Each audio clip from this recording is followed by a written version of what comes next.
அபி, ராகவ், ஆகாஷ், அனு எல்லாருமே விருந்து சாப்பிட்டுட்டு இருக்காங்க. அவங்க அம்மா பரிமாறிக்கிட்டு இருக்காங்க. நல்லா சாப்பிடுங்க அப்படின்னு. அப்பா, அத்தை எல்லாருமே ரொம்ப சந்தோஷமா இருக்காங்க.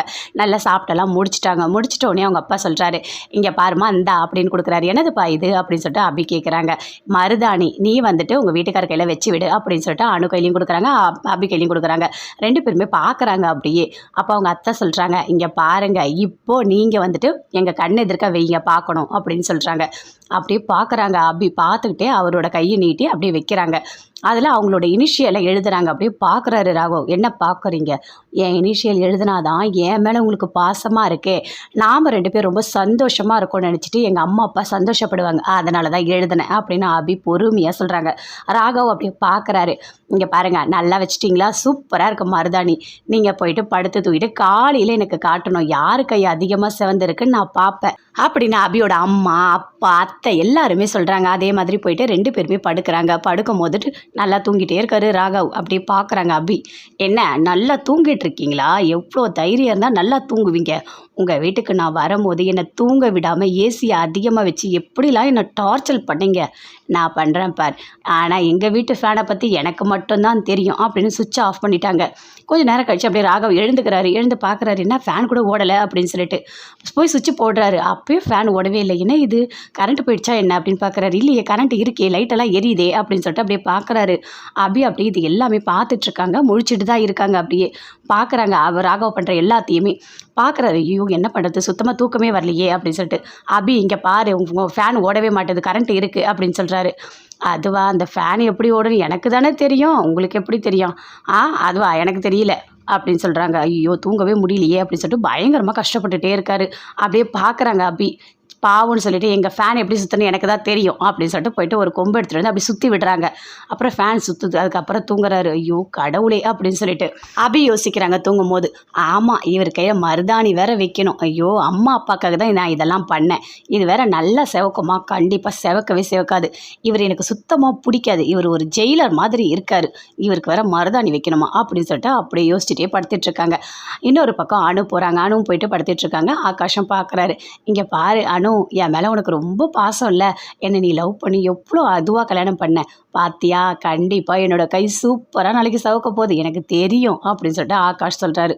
அதெல்லாம் ஒன்றும் இல்லை அப்படின்னு அபி சொல்கிறாங்க. இங்கே பாருங்கள், கொஞ்சம் அமைதியாக தூங்குங்க அப்படின்னு சொல்லிட்டு. என்ன அனு இப்படிலாம் பேசிகிட்டு இருக்க? ஏன் அனு இப்படி பண்ணுற? எப்போ பார்த்தாலும் என்ன நீ திட்டிகிட்டே இருக்க, ஒரு மாதிரி பாசமாக பேசவே மாற்றியா அனு அப்படின்னு சொல்லிட்டு ஆகாஷ் சொல்கிறாரு. அது ரொம்ப முக்கியம். இங்கே பாருங்கள், அம்மா அப்பா எதிர்க்க மட்டும்தான் நான் நடிக்கிறேன்னு சொன்னேன், இங்கே கிடையாது, புரியுதா? என்னை கோவப்படுத்தாதீங்க, எனக்கு தூக்கம் வருது, நான் தூங்குறேன் அப்படின்னு சொல்லிட்டு அனு தூங்குறாங்க. ஆகாஷ் அப்படி யோசிக்கிறாரு. கண்டிப்பாக காலையில் எழுந்து பார்த்தா கை சூப்பராக சிவந்திருக்கும். அதே மாதிரி தூங்கி எழுந்து காலையில் வராங்க. வந்தவுடனே கையை காட்ட சொல்கிறாங்க. காட்டுங்க அப்படின்னு சொல்லிட்டு அவங்க அத்தை அம்மா அப்பா எல்லாருமே ரொம்ப ஆர்வமாக பார்க்குறாங்க.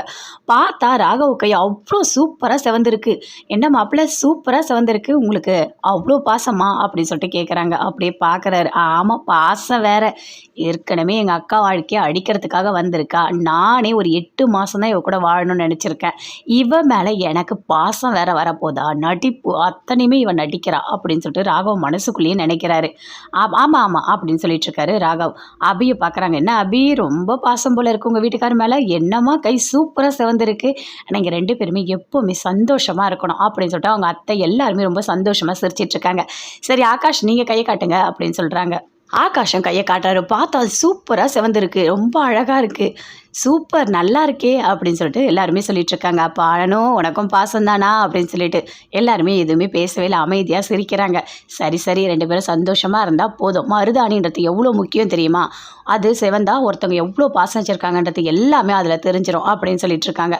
சரி, நாங்கள் போய்ட்டு டிஃபன் எல்லாம் ரெடி பண்ணுறோம் அப்படின்னு சொல்லிட்டு அவங்க அம்மா எல்லாருமே போகிறாங்க. அங்கேருந்து போகிறாரு.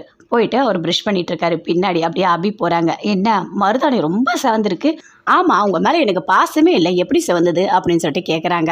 அப்படியே பார்க்குறாரு. ஐயோ, தேவையில்லாத என்னை போட்டு ஏதாவது ஒரு கொஷின் கேட்டு உயிர் எடுத்துக்கிட்டே இருக்குது அப்படின்னு சொல்லிட்டு அப்படியே பார்க்குறாரு. என்னை திட்டணும் போல் இருக்கா? ஆனால் நீங்கள் திட்ட முடியாது, நான் தான் சொல்லியிருக்கேன்ல, என் மேலே அன்பாக பாசமாக இருக்கணும் எங்கள் அம்மா வீட்டில் இருக்க வரைக்கும் அப்படின்னு சொல்லிட்டு அபி சொல்லிகிட்டு இருக்காங்க.